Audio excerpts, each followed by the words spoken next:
Presiden Joko Widodo mengatakan kondisi perekonomian pada 2023 akan gelap. Menurutnya, hingga saat ini masih belum bisa dikalkulasikan kekuatan resesi global dan pengaruhnya terhadap situasi ekonomi.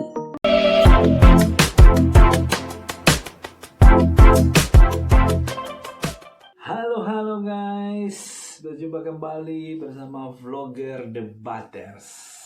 Salam sehat. Sahabat Vlogger Debaters, doaku selalu dalam keadaan yang sehat. Nah, sahabat Vlogger Debaters, kali ini kita berbicara tentang perekonomian Indonesia. Memang nggak akan habis-habisnya ya. Ya, nama juga uang ya. Pasti nggak akan habis karena semua orang mau uang. Dan apakah kemarin kan virus corona sejak 2 tahun yang lalu itu sampai sekarang masih melanda Indonesia. Makanya rakyat Indonesia tetap selalu waspada dan terus dihimbau oleh pemerintah untuk pakai masker. Dan baru-baru ini juga ada kenaikan harga BBM. Apakah ini berdampak pada perekonomian Indonesia? Wah, tentu ini ya saya nggak tahu juga karena ya saya bukan di bidang itu ya. Dan baru-baru ini juga Presiden menyatakan bahwa perekonomian Indonesia itu akan gelap. Wah, seperti apa ya kegelapan itu? Dan akan krisis finansial di tahun 2023. Panik nggak ya? Tentunya ini akan panik lah guys. Seperti apa saja? Mari kita simak video ini. Krisis finansial, pergerakan currency, nilai tukar yang melompat-lompat baru aja sehari 2 hari ini karena APBN di UK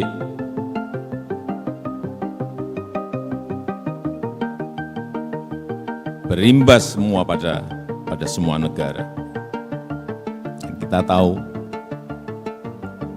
kalau dilihat angkanya kita ini masih baik, nilai tukar kita memang melemah -7. Tapi bandingkan dengan negara-negara lain, Jepang berapa? -25, RRT -13, Filipina -15, dan lain-lain. Ini yang harus kita syukuri dan kita memang masih perlu kerja keras dalam jangka panjang.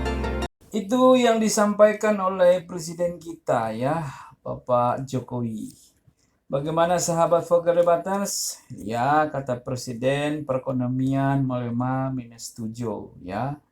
Tapi tetap disyukuri dan harus kerja keras. Setuju Pak Presiden ya.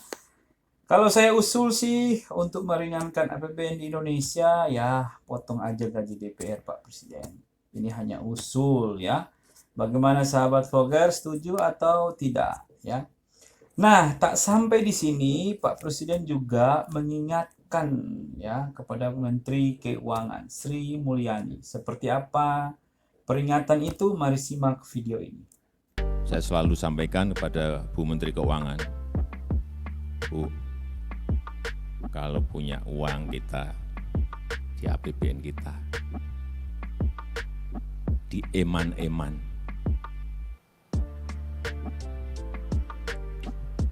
itu bahasa Inggris itu di eman-eman, dijaga, hati-hati. Jokowi juga tak menampik bahwa akhir-akhir ini banyak terdengar kabar jika dunia sedang mengalami krisis energi maupun krisis finansial. Jokowi pun menegaskan bahwa semua negara sedang mengalami masa sulit untuk memprediksi dan kalkulasi ekonomi ke depan. Ya, begitulah pesan Presiden Republik Indonesia. Di eman-eman APBN-nya Bu Sri Mulyani. Ya, bagaimana respon Sri Mulyani? Mari simak penjelasannya.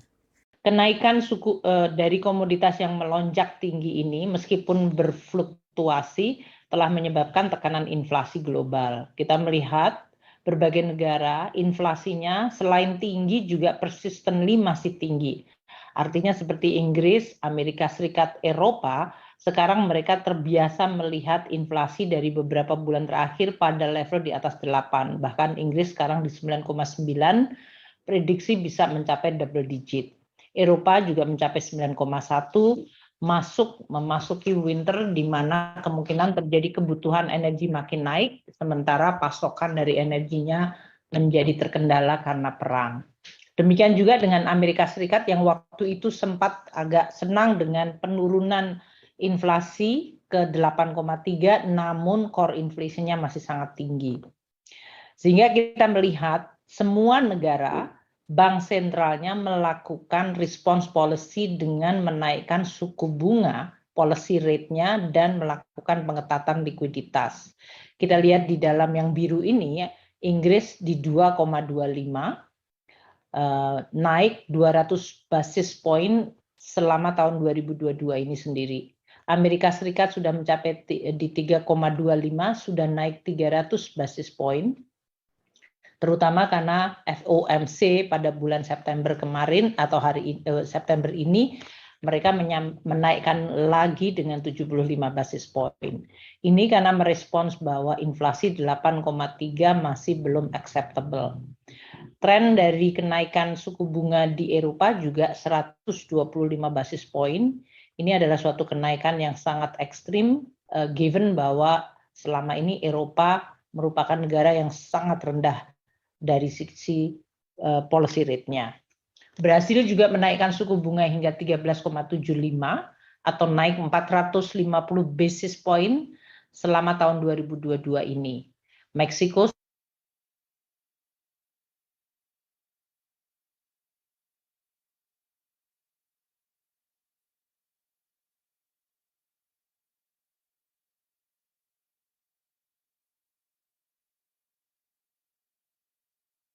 bunga 75 basis point sejak awal 2022 dan sekarang kita di level 4,25. Ini adalah suatu tren yang pasti akan memberikan dampak terhadap kinerja pertumbuhan ekonomi. Bank Dunia sudah menyampaikan kalau bank sentral di seluruh dunia melakukan peningkatan suku bunga secara cukup ekstrim dan bersama-sama, maka dunia pasti mengalami resesi di tahun 2023. Inilah yang sekarang sedang terjadi, yaitu kenaikan suku bunga oleh bank sentral, terutama di negara-negara maju secara cukup cepat dan ekstrim, dan itu pasti akan memukul pada pertumbuhan ekonomi negara-negara tersebut.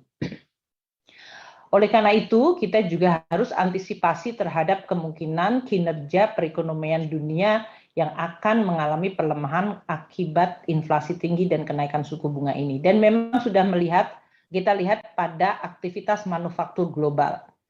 Di sini kita lihat global PMI sudah menurun dari 51,1 ke 50,3. Kalau kita lihat yang di bawah, dari negara-negara G20 dan ASEAN 6, 24% saja yang PMI-nya masih mengalami akselerasi atau aktivitas manufakturnya masih mengalami ekspansi dan meningkat dibandingkan bulan sebelumnya.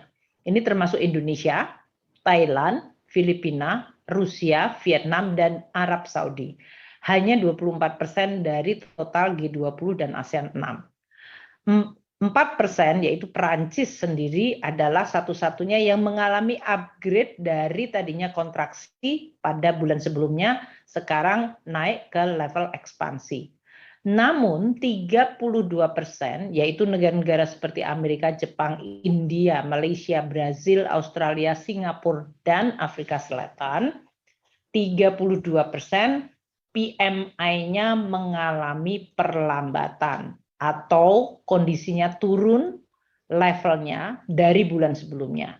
Dan bahkan 40% negara-negara ini, yaitu Eropa, Jerman, Italia, Inggris, Tiongkok, Korsel, Kanada, Meksiko, Spanyol, dan Turki, sekarang PMI-nya sudah masuk kepada level kontraksi. Artinya mayoritas melambat dan kontraktif. Indonesia dengan ke-5 negara yang lain masih pada level yang akseleratif. Ini hal yang cukup positif, tapi kita juga sangat menyadari lingkungan global kita mengalami perlemahan. Tekanan pasar keuangan yang tadinya cukup mereda kembali mengalami gejolak, terutama pada bulan September ini. Kalau kita lihat indeks saham global yang tadinya sudah mulai pulih kemudian terkoreksi lagi. Demikian juga dari dolar indeks yang mengalami penguatan hingga 110. Kalau dolar menguat berarti lawan currency yang lain terutama emerging market currency yaitu yang biru di bawah mengalami depresiasi. Makin kuat dolar berarti lawannya makin melemah. Indeks volatilitas di pasar global yang ditunjukkan dengan VIX index dan MOVE index juga mengalami kenaikan dan ini menggambarkan tadi ketidakpastian dan anxiety telah direspon termasuk dengan terjadinya capital outflow dari negara-negara emerging market. Tekanan outflow dari negara-negara emerging ini dialami termasuk kita oleh berbagai negara, termasuk dalam hal ini Afrika Selatan, Brazil, dan bahkan Tiongkok. Ini yang tentu akan menimbulkan tekanan terhadap sektor keuangan dan bisa berimbas pada sektor real. Dalam situasi seperti ini, sampai dengan bulan Agustus, kinerja dari perekonomian Indonesia sebetulnya sampai dengan Q2 justru membaik. Nah, sahabat Vloggers Debater, seperti itulah penjelasan lengkap dari Menteri Keuangan kita Ibu Sri Mulyani tentang krisis finansial ya dan terjadinya inflasi ya. Ya, kita tetap berdoa saja supaya Indonesia ini perekonomiannya makin membaik ke depannya dan tidak terjadi krisis finansial di tahun 2023 seperti yang dikatakan Presiden Republik Indonesia Pak Jokowi. Bagaimana sahabat Vlogger Debasters? Ada masukan, ada usulan? Ya, kalau dari saya mendingan potong saja ya gaji DPR ya, meringankan beban APBN Indonesia. Dan kalau begitu bagaimana komentar dari sahabat Vlogger Debaters? Apa usulannya? Silakan beri komentarmu. Salam sehat.